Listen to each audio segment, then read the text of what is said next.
U susret novogodišnjim praznicima došli smo na Voždovac. Čuli smo da je ovde već godinama najlepše okićena kuća u Beogradu. To radi jedan Vuk, a da vidimo kako on to zaista čini.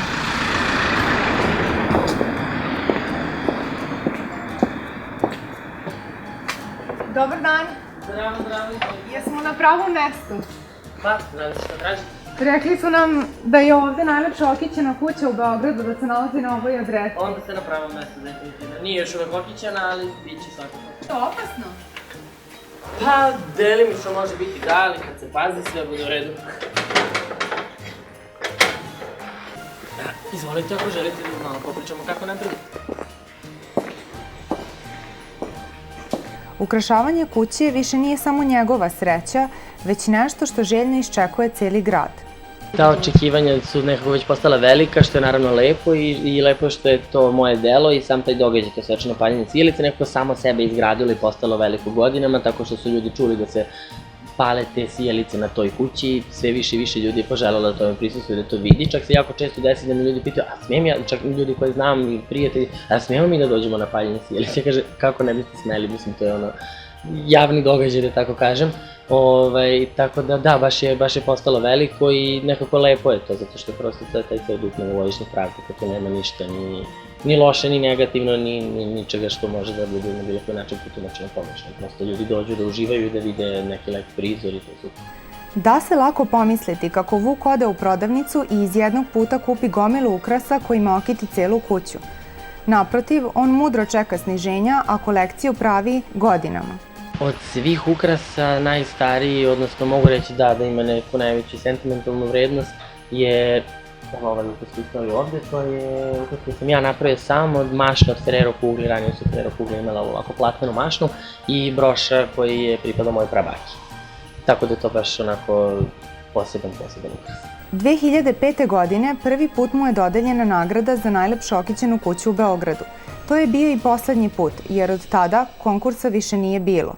Uprkos tome, Vukovim koracima mnogi su krenuli. Nekako je mnogo više ljudi krenulo da ukrašava svoje kuće, svoje prozore, makar nešto malo da stave, makar po ivici prozora ili po ogradi ili bilo šta što onako malo daje i doprinosi tom novogodišnjem duhu.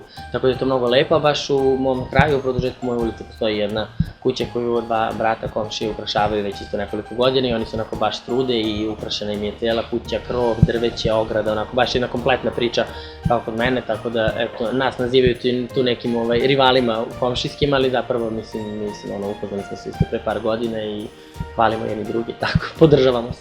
Kako se bliži dan rađanja novogodišnje magije, komšije Vuka svaki dan na to podsjećaju.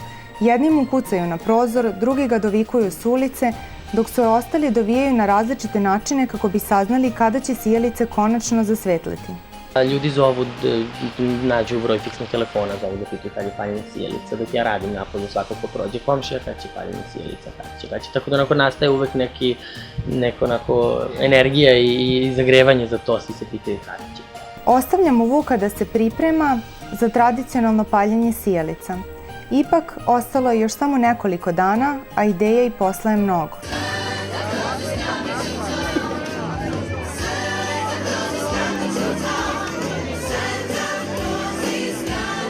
Veče je počelo uz novogodišnje pesme hora Čarolija i Meri Gospel hora, koji su stvorili pravu atmosferu iz zimske bajke. Najviše je bilo roditelja sa decom, mladih koji su sve vreme plesali i komšija koji su sa sobom poveli čak i ljubimce. Nakon što se Vuk zahvalio svim prisutnima, počelo je ono što su svi željno iščekivali, a to je odbrojavanje.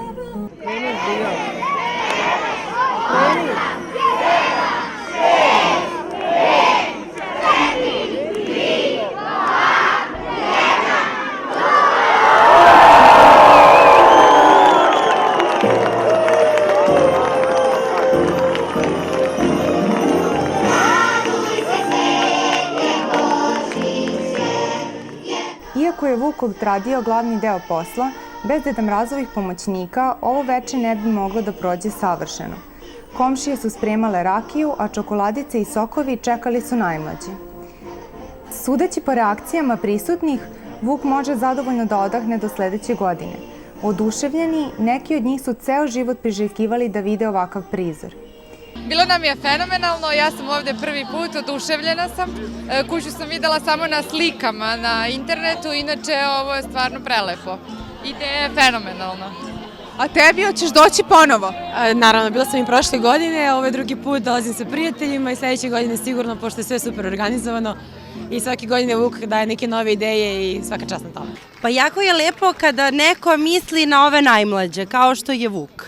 Božanstveno je sve ovo je pravo remek delo. Tako je bajkovito sve i onako kao vraća nas u sve detinjstva. Neka čarolija, stvarno neka magija se širi. I vidim da su sva lica i dece i nas u godinama ozarena. Ovoliko umeće i toliko ljubavi je Vuk utkao u to, a naravno bez podrške porodice i najbližih verovatno sve to ne bi ovako izgledalo. Celoga života sam maštao da imam ovakvu kuću i sanjao sam, imam 55 godina, da li će taj san da mi se ostvari, ta fantazija, ne znam, ali volao bi, svaka im čast, lepo su okitili ovu kuću i lepo su ovo sve priredili za građane, Beograđane i tako. Pitanje koje je logično usledilo bilo je da li je posle svega iscrpljen ili će ga umor tek stići.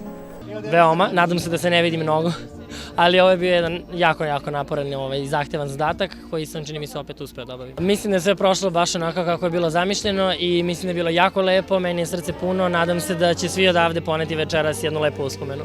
Iako je Vuku ovo postala praksa, već 15. godinu za redom učinio je da mnogi osete duh novogodišnjih praznika bar na jedno veče. Možemo slobodno reći da je na ovom mestu već proslavljena Nova godina. Bila je to prava mala predstava za ceo grad.